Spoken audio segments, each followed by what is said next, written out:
नमस्कार भाई। राम राम। कैसे हैं आप सभी? एक बार फटाफट कमेंट करके बता दीजिए कि आपको आवाज वगैरह प्रॉपर आ रही है या नहीं। सुवालाल आर्या भाई, अनुज राजपूत, सुजाता चौहान, सभी बच्चों का मोस्ट वेलकम है। आकाश कुमार, नाजुक, वेरी गुड इवनिंग भाई। बहुत बढ़िया। फटाफट आप बता दीजिए मुझे एक बार कि आपको आवाज वगैरह प्रॉपर लाइव आ रही है या नहीं आ रही है। ठीक है, चलिए। प्यारे बच्चों, जैसा कि आपको पता है कि हमने कंप्लीट इंग्लिश का प्रैक्टिस बैच शुरू कर रखा है। ठीक है, कंप्लीट इंग्लिश का प्रैक्टिस बैच है ये, जिसमें पहला चैप्टर प्रेपोजिशन है। बिल्कुल अपडेटेड 2025 के पैटर्न पे पढ़ाएंगे। इससे बेहतर आपको कहीं कुछ नहीं मिलेगा, ये मेरी गारंटी है।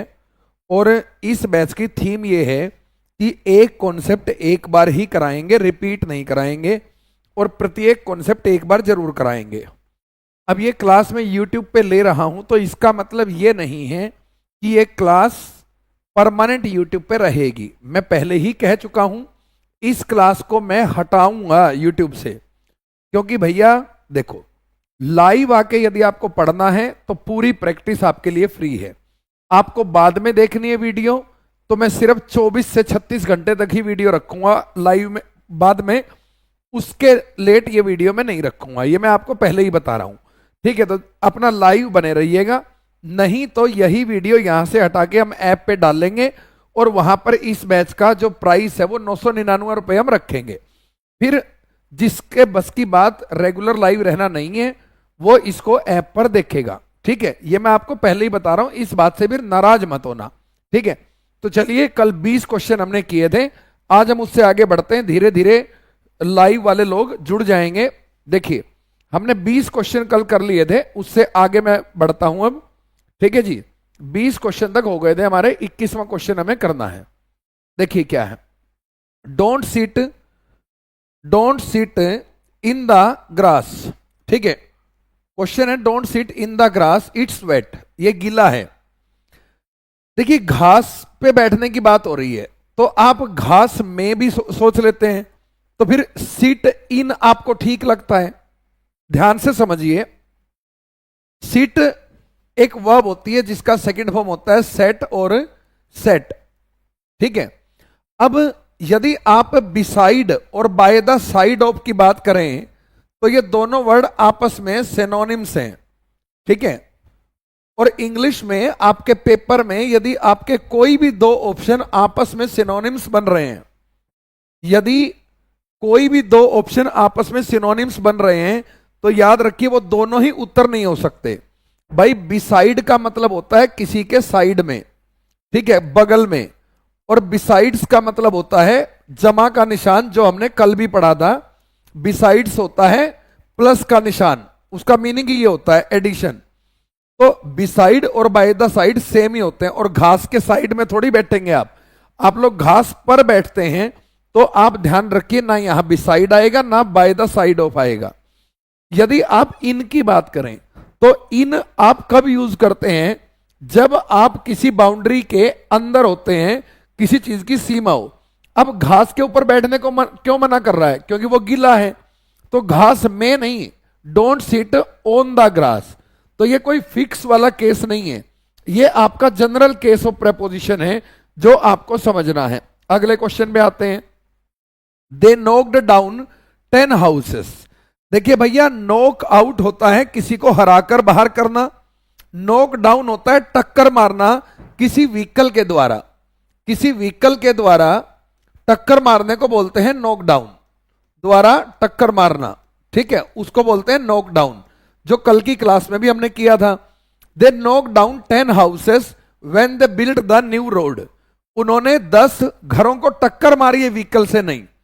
आपको मैं बता दूं, पुल डाउन होता है डिमोलिश करना, डिमोलिश करना। ठीक है जी, एक ना वो पुट ओवर था, पुट ओवर जो फ्रेजल वर्ब मैंने कल पढ़ाई थी। तो यहां पर देखो, पुल डाउन का मतलब होता है डिमोलिश करना। क्या करना? डिमोलिश करना। डिमोलिश मतलब तोड़ना। ठीक है, तोड़ना। पुल डाउन मतलब खींच के नीचे गिराना। तो भैया, they pull down 10 houses when they build the new road, तो जब 10 घरों को क्या किया गया, तोड़ के नष्ट किया गया जब उन्होंने नई रोड बनाई। तो आपका ये आंसर होगा, रप्चर्ड और रिमूव्ड का यहां कोई मतलब नहीं है। तो ऐसे क्वेश्चन भी आते हैं कि फ्रेजल वर्ब को बदल के आपको दूसरी फ्रेजल वर्ब लिखनी है। ये जो क्वेश्चन है ना, देखिए आपने अब तक जितनी इंग्लिश पढ़ी होगी, प्रैक्टिस की होगी, उसमें ज्यादातर आपने स्पॉटिंग एरर की है। आप सेंटेंस इंप्रूवमेंट पे काम कभी नहीं करते, और आपके पेपर में जितने नंबर के एरर आते हैं उतने ही नंबर के इंप्रूवमेंट आते हैं, और बच्चों के एरर ठीक हो भी जाते हैं तो इंप्रूवमेंट में गलती होने के चांस पूरे पूरे बने रहते हैं। ठीक है, तो ये देखिए, चलिए अगला क्वेश्चन है, the country faced a rainfall deficit, deficit of 8%। Country ने फेस किया है 8% गिरावट, किसमें, रेन में, after the 4 month long south west monsoon. मतलब वो कह रहा है साउथ वेस्ट जो मानसून था ना, उसके बाद कंट्री ने 8% का रेनफॉल फेस किया। चलो ठीक है, अब देखिए आफ्टर का मतलब होता है बाद में, मतलब मानसून के बाद 8% बारिश कम हुई है। ड्यूरिंग का मतलब होता है उस दौरान, मानसून के दौरान बारिश कम हुई है, ठीक है जी। At the end of the, तो वो कह रहा है कि मानसून के अंत में, और फॉर द, भैया एक बात सोचो कि बारिश कब मापते हैं, बारिश हम मानसून के दौरान मापते हैं। ध्यान से समझिए सलिंदर जी, भाई पढ़ते रहिए बस, ठीक है। ध्यान से देखिए, the country faced the rainfall deficit. अब यहां आई क्यू लगना है, आई क्यू क्या लगना है कि भाई बारिश जब भी मापी जाती है तो मानसून के दौरान मापी जाती है, बारिश की उम्मीद ही मानसून के दौरान होती है। यदि मानसून नहीं है तो बारिश होगी ही नहीं, तो इसका मतलब ड्यूरिंग द, मतलब किसी दौरान। तो ये आपका आंसर होगा eight the end of monsoon, for the monsoon, या आफ्टर द मानसून, कोई तर्क नहीं है। एट द एंड ऑफ नहीं भाई, मंथ नहीं है, ये 4 month है भाई। दिमाग का सही इस्तेमाल करो बेटा, यही तो बात है। आप ना चीजों को पढ़ के जाएंगे तब भी आपके क्वेश्चन गलत होंगे कटाकट, ठीक है, ध्यान रखिए इस बात को। He came despite of his busy schedule, भैया इंग्लिश में in spite of is equal to होता है डिस्पाइट, और जब इन स्पाइट ऑफ का मतलब डिस्पाइट है तो इसके साथ ऑफ नहीं आता, तो ये ऑप्शन तो कट गया। इसके कटने का मतलब है नो इंप्रूवमेंट, आंसर नहीं हो सकता। अंग्रेजी में ना बट फॉर एक प्रेपोजिशन होती है बेटा, बट फॉर क्या होती है, प्रेपोजिशन, जिसका मतलब होता है विदाउट। क्या होता है, विदाउट।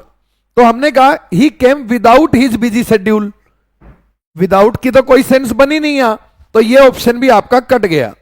और नेवरदलेस है ना भाई, कंजक्शन होता है, और कंजक्शन अपने साथ क्लोजेस को जोड़ते हैं, जो कि यहां पर नहीं है, यहां क्लोज नहीं है।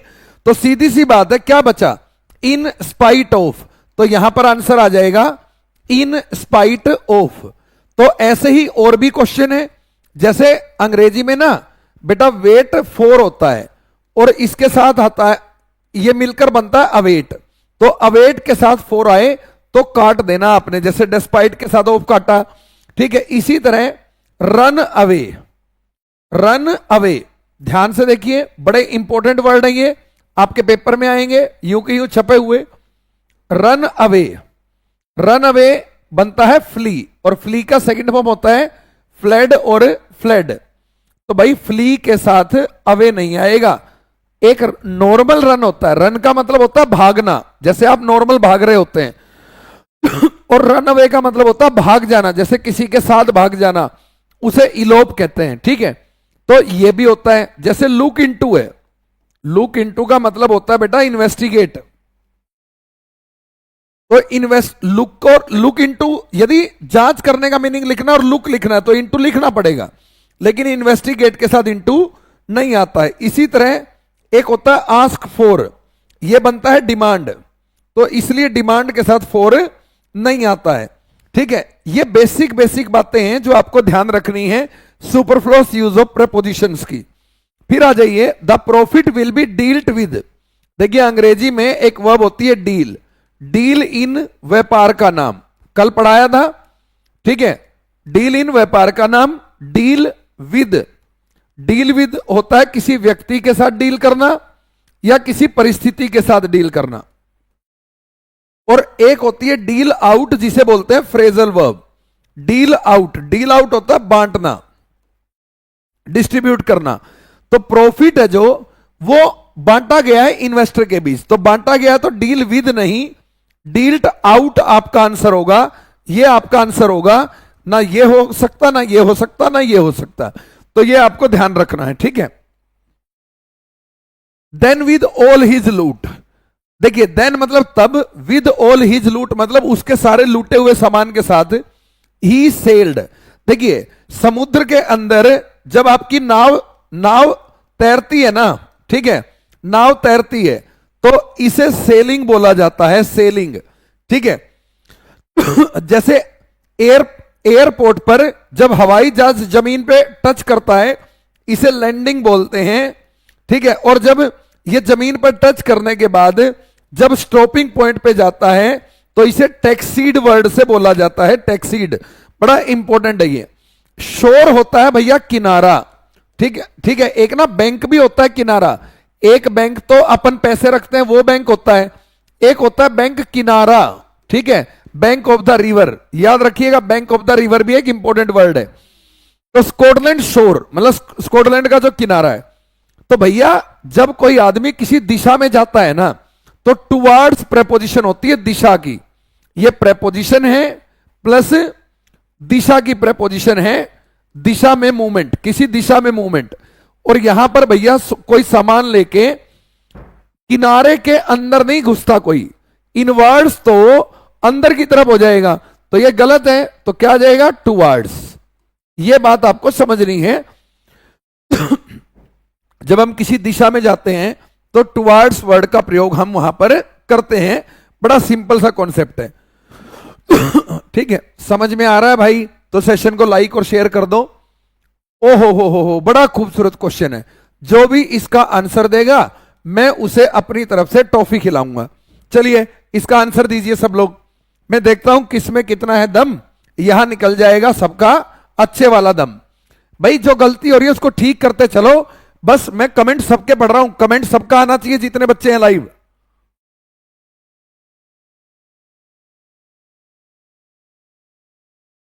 अंकुर मर गया, अंकुर का उत्तर गलत है भाई, सबसे पहले अंकुर गया। The little boy fell from the roof, ठीक है, जो छोटा बच्चा था वो छत से गिर गया।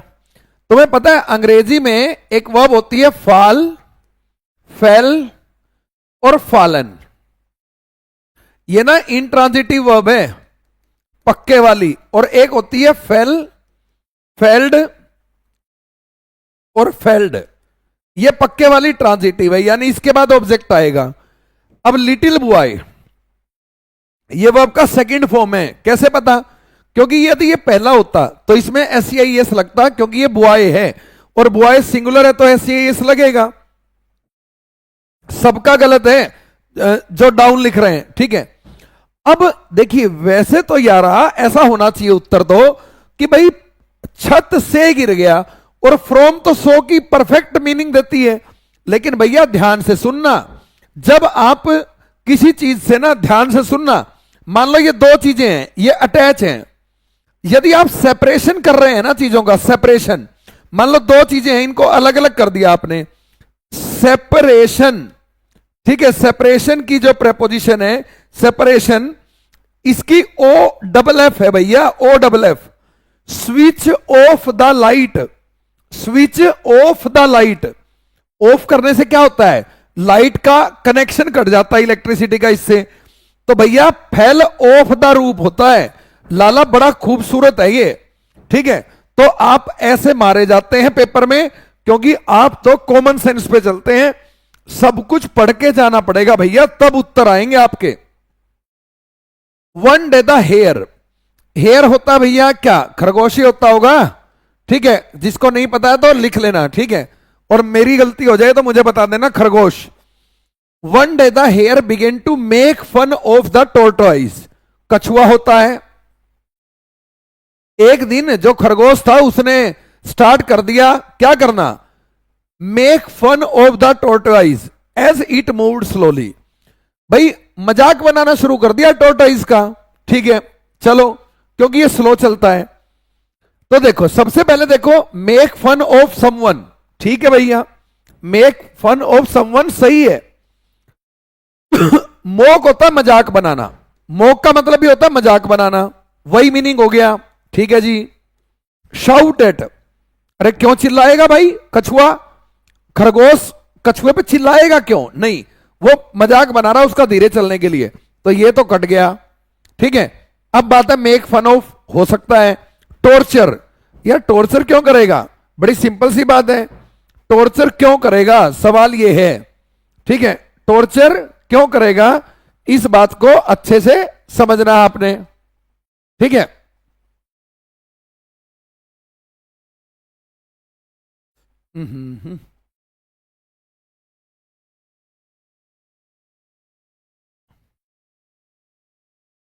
चलिए भाई टॉर्चर करने की तो सेंस है ही नहीं, तो अब दो बातें, मोक का मतलब भी मजाक बनाना होता है, लेकिन सुनो, जब आप किसी पर हंसते हैं ना तो लाफ एट लिखते हैं, क्या लिखते हैं, लाफ एट, और जब किसी का मजाक बनाते हैं तो मोक के साथ भी एट ही होता है।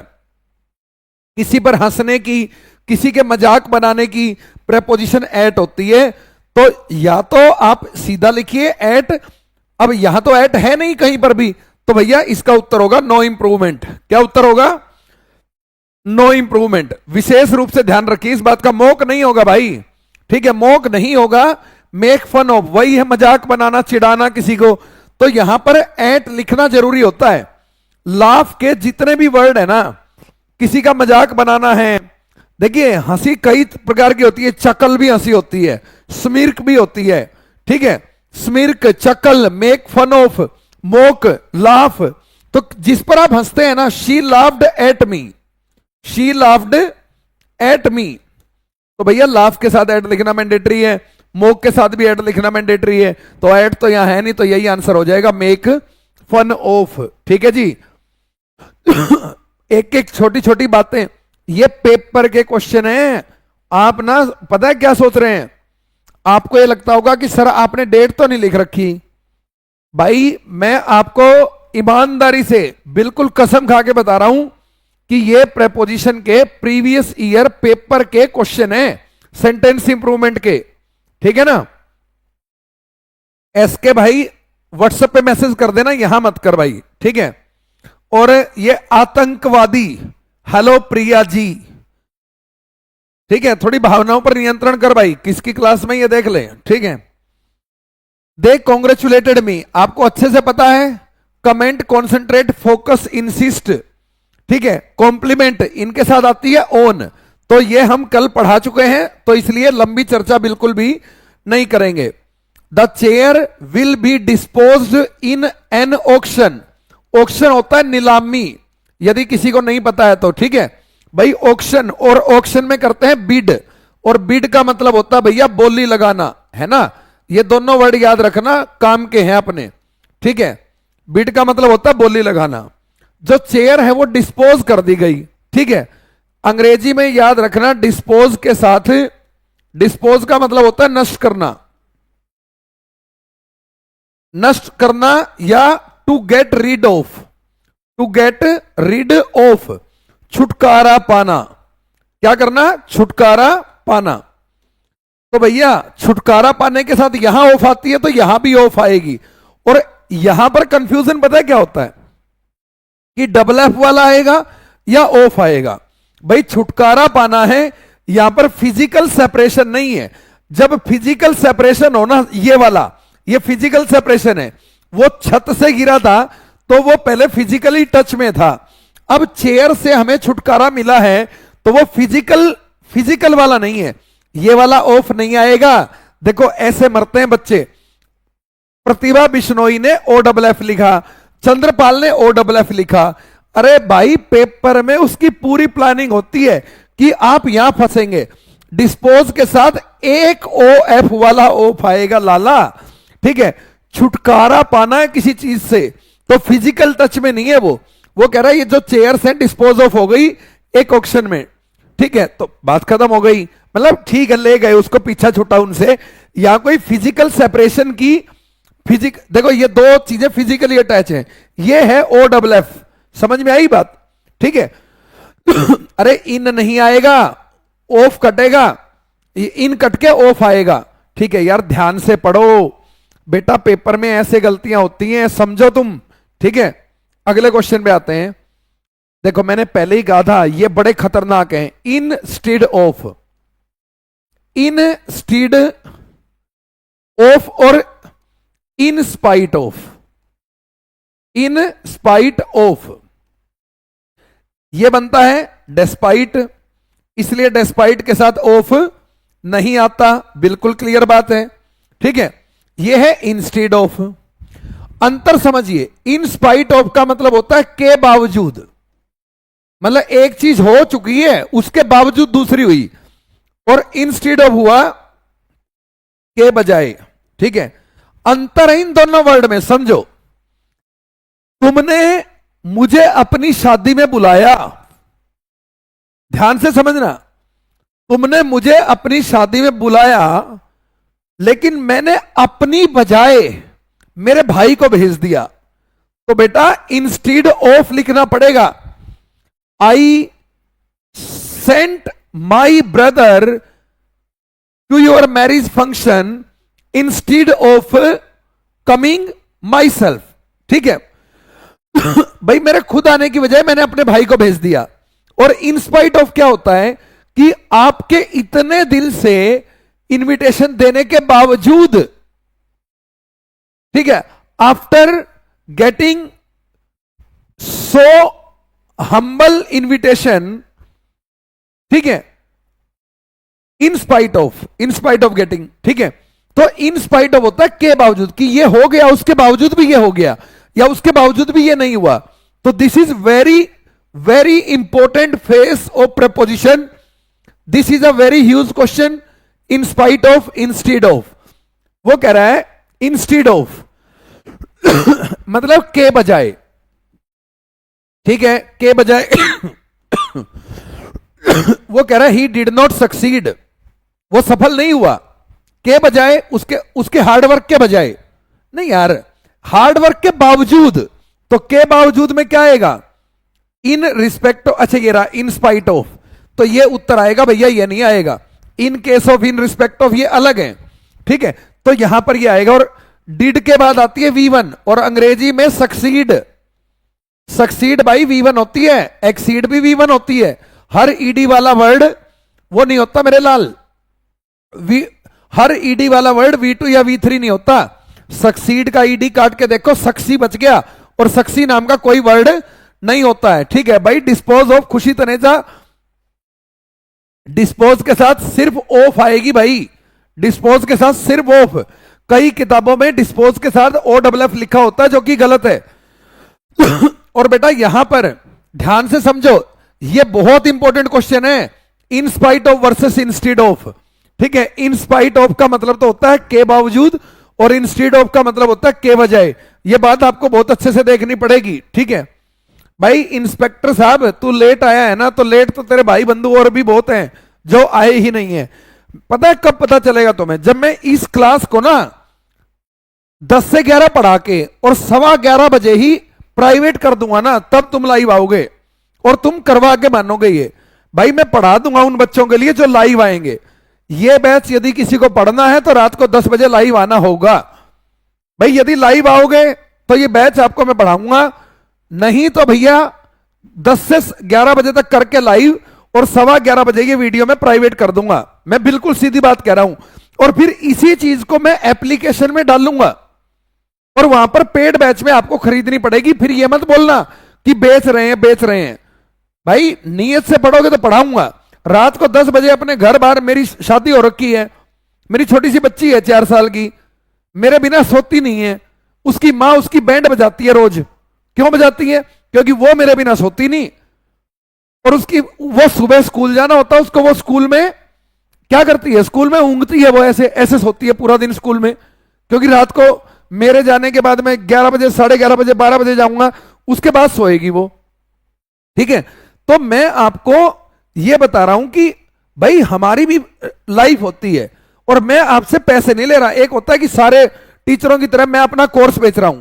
भाई मैंने मेरा इंग्लिश का पूरा रिकॉर्डेड कोर्स 400 वीडियो का फ्री कर रखा, और यदि आपने उसमें से एक भी चैप्टर देख लिया ना, आपकी आंखें खुल जाएंगी, आपको ये समझ में आएगा कि यार किस क्वालिटी का कोर्स फ्री ऑफ कॉस्ट दे दिया यार।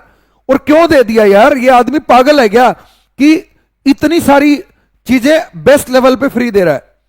भाई यदि इस बैच में 300 से बच्चे कम लाइव रहेंगे तो वीडियो में 10 से 11 पढ़ा के 11:15 11:30 बजे प्राइवेट कर दिया करूंगा। भाई जो बच्चे लाइव आएंगे उनके लिए ये बैच फ्री है, जिन्हें रिकॉर्डेड ही देखना है तो ऐप में देखें परचेज करके। चलिए क्लास डेली चलेगी है। You must complete this work up to Sunday. भाई अप टू कोई प्रपोजिशन नहीं होती, आप बाय लिखते हैं जब किसी काम की डेडलाइन फिक्स करते हैं आप, तो बाय संडे होता है। दुनिया के किसी भी टाइम के पहले यदि बाय आए तो इसका मतलब होता है ये काम के समाप्त होने का समय है, समाप्त होने का समय, ठीक है जी। और यदि किसी टाइम के पहले सिंस या फोर आए तो यह काम के शुरू होने का समय है।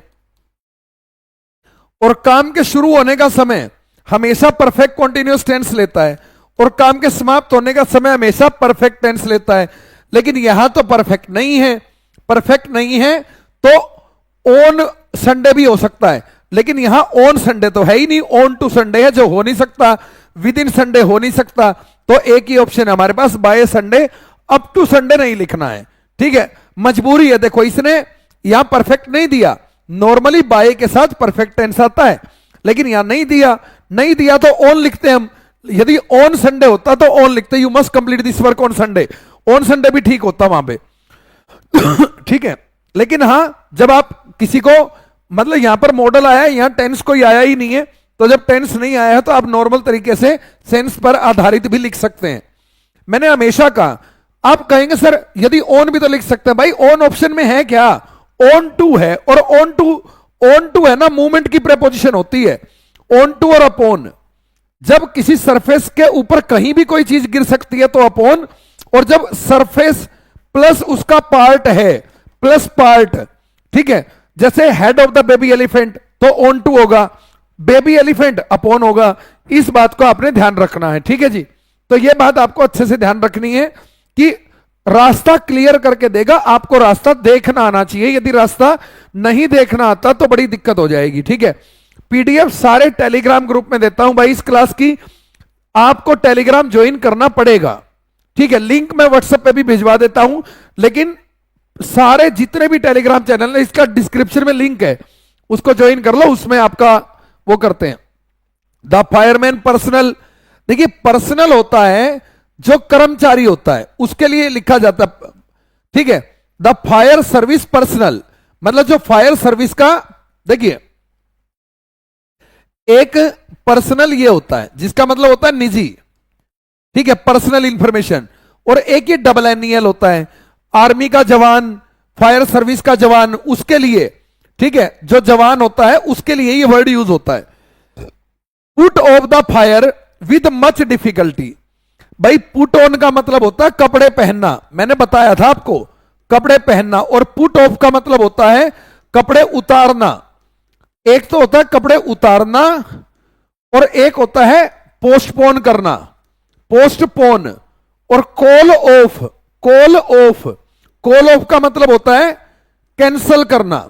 ये कॉल ऑफ है, ये पुट ऑफ है, ठीक है। पुट इन का मतलब होता है प्रयास करना, प्रयास करना, बहुत ज्यादा प्रयास करना। पुट ओवर का मतलब होता है अपनी भावनाएं किसी को बताना, अपने इमोशन किसी के साथ शेयर करना। और पुट आउट, ये ट्यूबलाइट है ना, यदि मैं इसको पुट आउट करके बाहर रख दूंगा ना तो ये बुझ जाएगी। तो पुट आउट का मतलब होता है एक्सटिंग्विश, और एक्सटिंग्विश होता है भैया बुझाना। और फायर सर्विस पर्सनल ने फायर को बहुत बड़ी डिफिकल्टी से पुट आउट किया है, बुझाया है, आग बुझाने के संदर्भ में, बत्ती बुझाने के संदर्भ में, ठीक है। पुट आउट वर्ड का यूज आपने करना होता है भाई। The reason of her outburst in the party is yet unknown, भैया वो कह रहा है जो कारण है ना, वो कह रहा है इसको रिप्लेस करना है, reason of her outburst.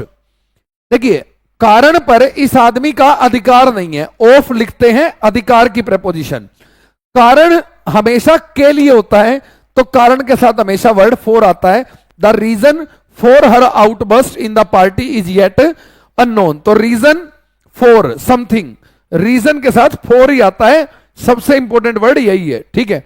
Put up का प्रयोग यह होता है कि जैसे आपने बेटा एक रिपोर्ट तैयार की और आपको वो रिपोर्ट मुझे देनी है, तो आपने आके मुझसे कहा कि सर ये रिपोर्ट मैं पुटअप कर रहा हूं। पुटअप करना मतलब आपने फाइनल तैयार करके किसी के समक्ष प्रस्तुत कर दी, दैट इज कॉल्ड पुटअप करना, दैट इज कॉल्ड पुटअप करना। समझ में आई बात? पुट अवे कोई फ्रेज नहीं होता है भाई, अनुज राजपूत पुट अवे नहीं होता है। सारे वर्ड जो ऑप्शन में है वो सारे ही किसी फ्रेज को रिप्रेजेंट करेंगे, ऐसा जरूरी नहीं है। ऐसा भी हो सकता है कि पुट अवे कोई होता हो और हमारे एग्जाम में अभी तक नहीं पूछा गया है, मेरी नॉलेज से बाहर हो, ऐसा भी हो सकता है। लेकिन जो चीज आपके काम की है वो मैं बता के जरूर जाता हूं बच्चों, इस बात को ध्यान रखना। चलिए आगे बढ़ते हैं। आई लेफ्ट माई जॉब, ये क्वेश्चन मैं सबसे लास्ट में कराऊंगा, ठीक है।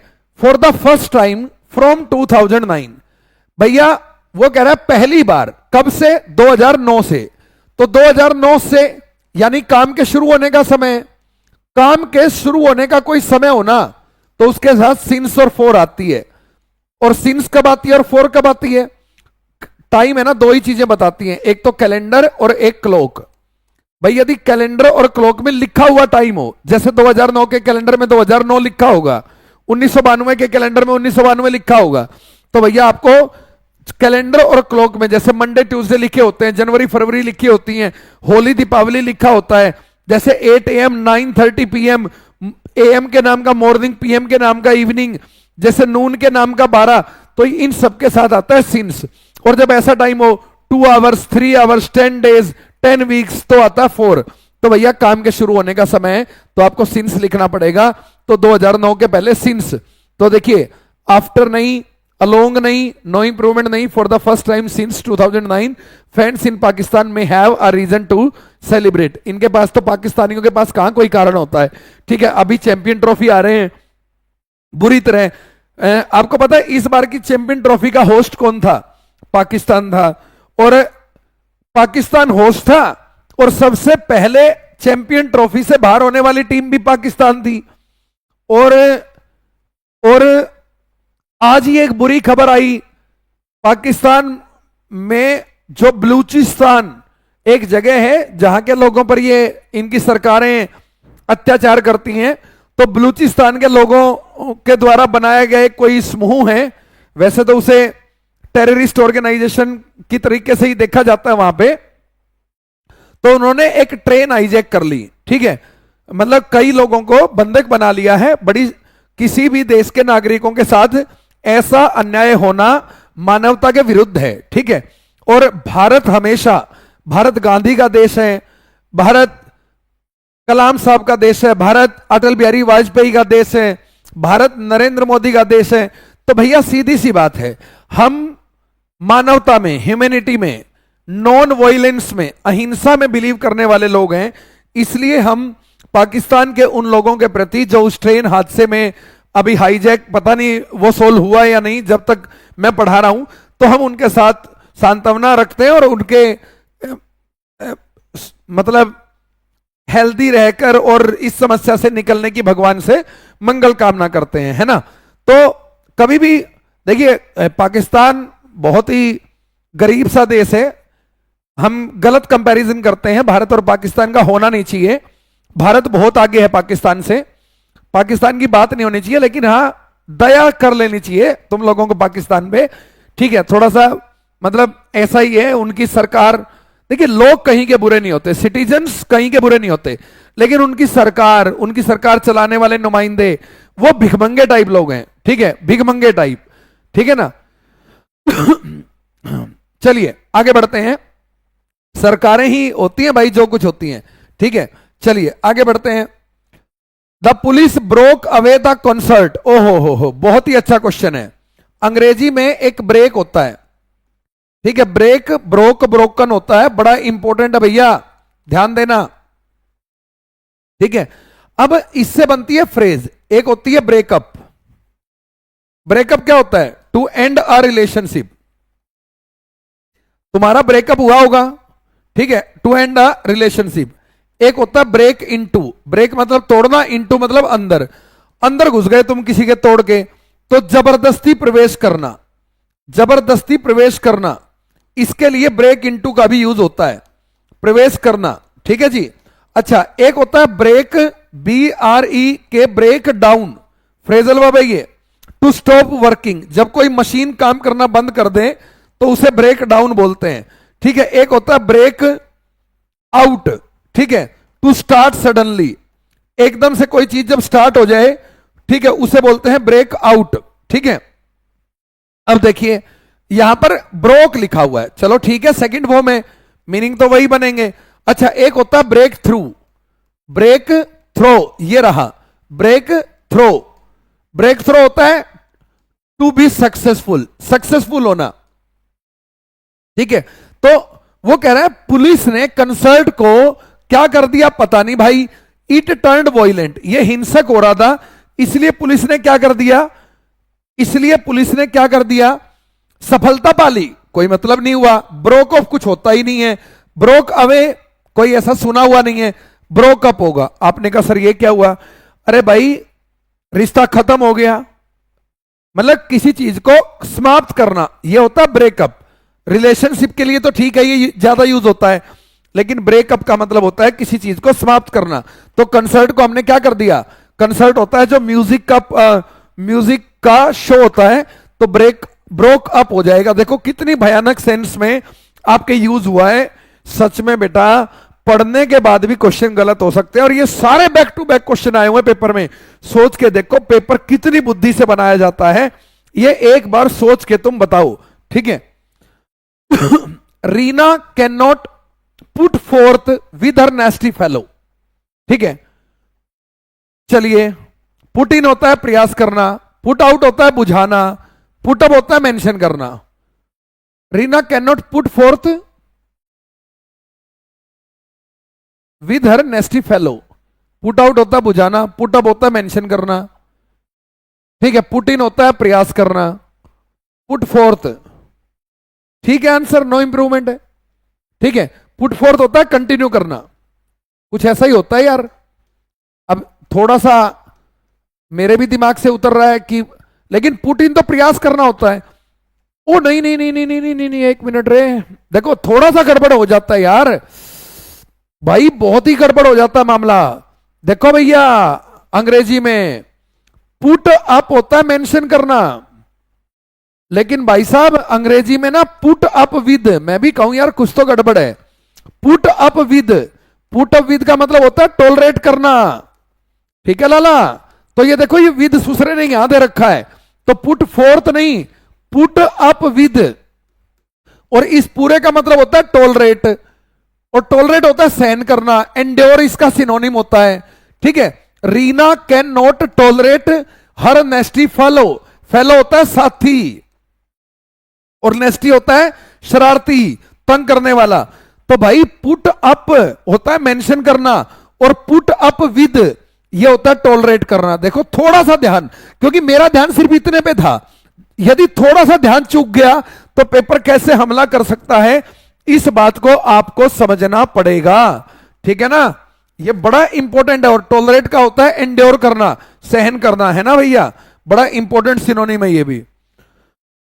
बैलेंस डाइट कॉम्प्राइजेज ऑफ, सुनो भैया अंग्रेजी में ये दो बातें ध्यान रखना, कंसिस्ट के साथ ऑफ आती है, और कंसिस्ट मिलके बनाता है कॉम्प्राइज, तो इसलिए कॉम्प्राइज के साथ ऑफ नहीं आता।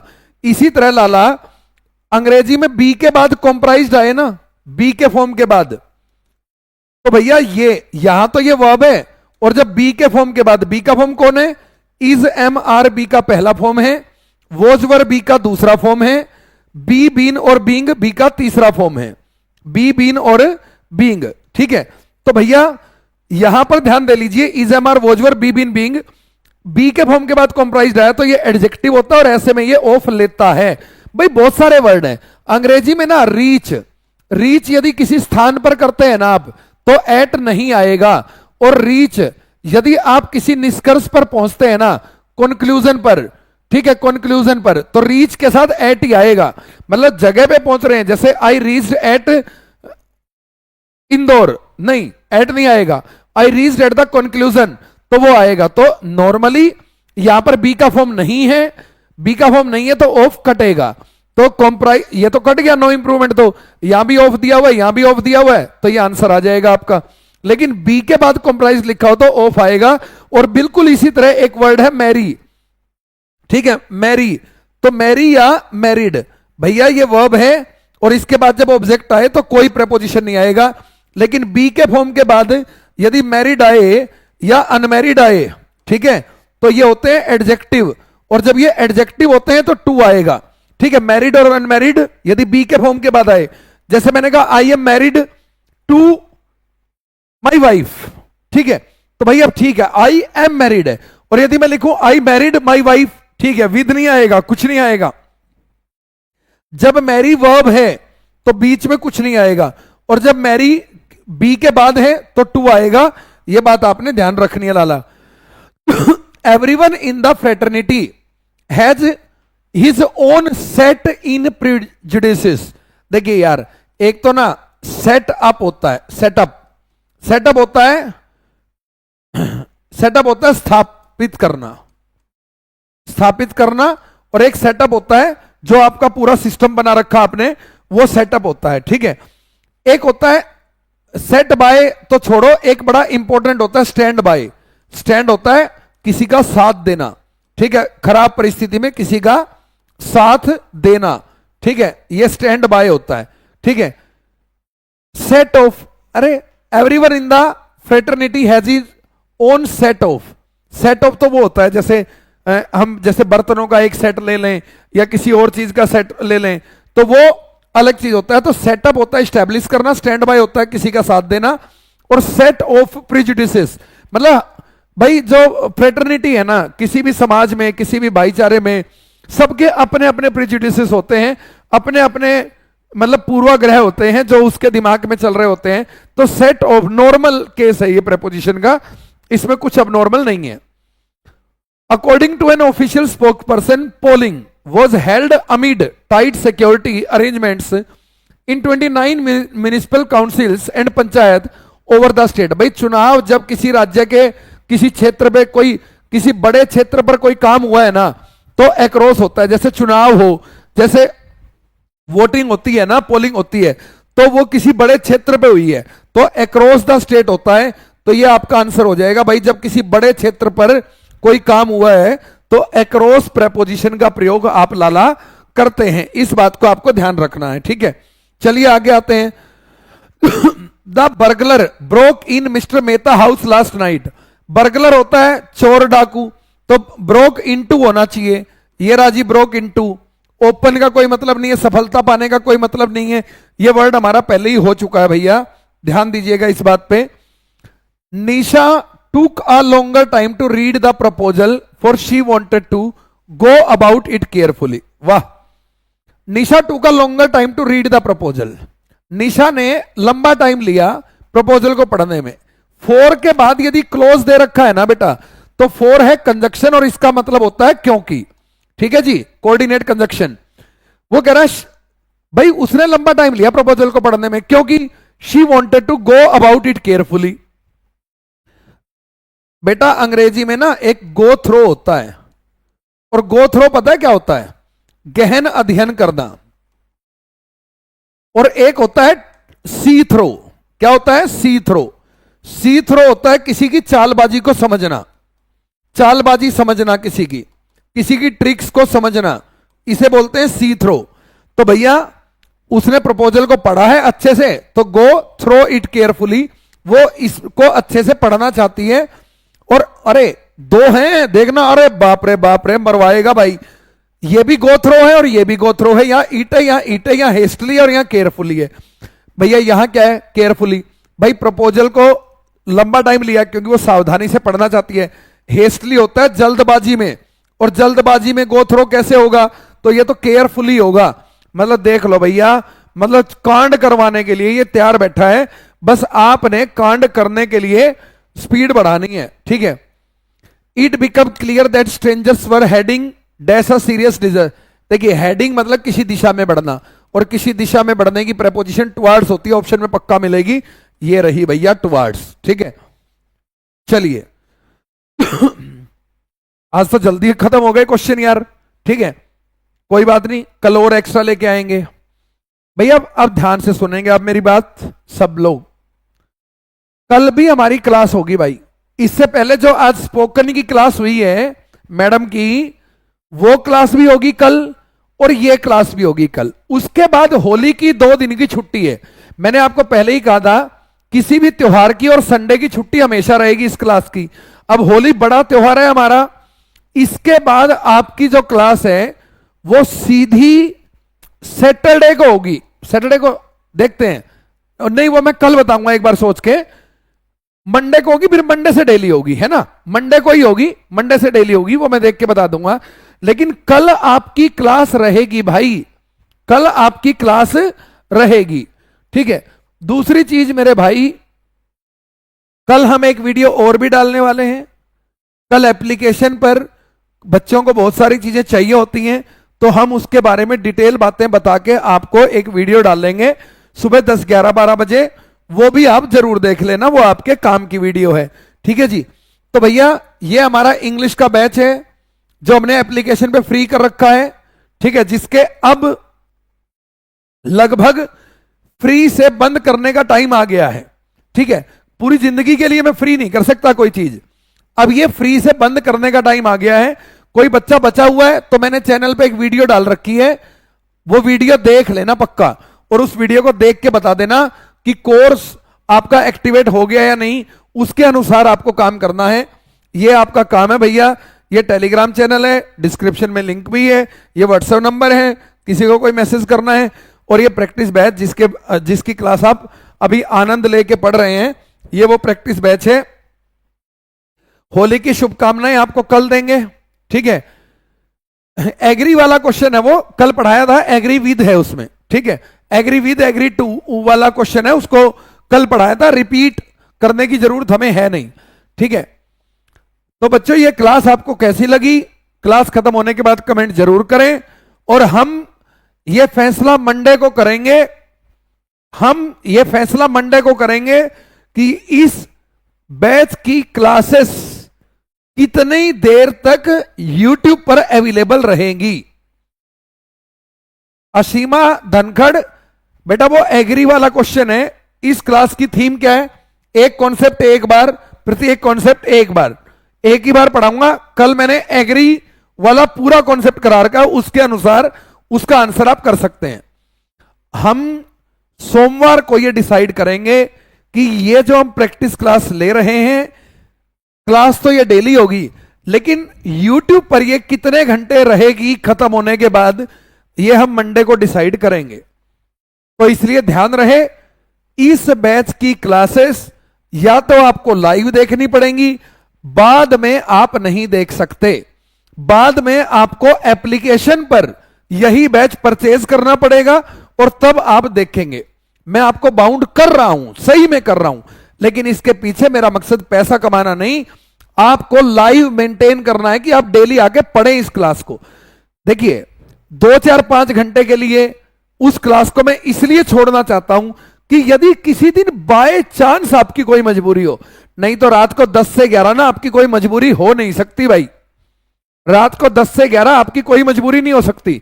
ये सब कहने की और फर्जी बातें होती हैं, ठीक है। और यदि किसी की इतनी बड़ी मजबूरी है ना, तो वो ऐप से परचेज करके पढ़ लेगा भाई, कोई दिक्कत नहीं है। तो ये क्लास आपकी लाइव के बाद यूट्यूब पे नहीं रहेगी, मतलब नहीं रहेगी। ये 2-3 क्लास में छोड़ रहा हूं क्योंकि अब बीच में छुट्टी है, तो इसलिए मैं इन क्लासेस को नहीं हटाऊंगा। लेकिन मंडे से हम डिसाइड करेंगे कि ये क्लास कितनी देर के लिए रहेगी, तो आपके कमेंट का मुझे इंतजार रहेगा। आज के लिए इतना ही। नमस्कार, राम राम, जय हिंद, जय भारत। होली की शुभकामनाएं देंगे कल। जय श्री श्याम।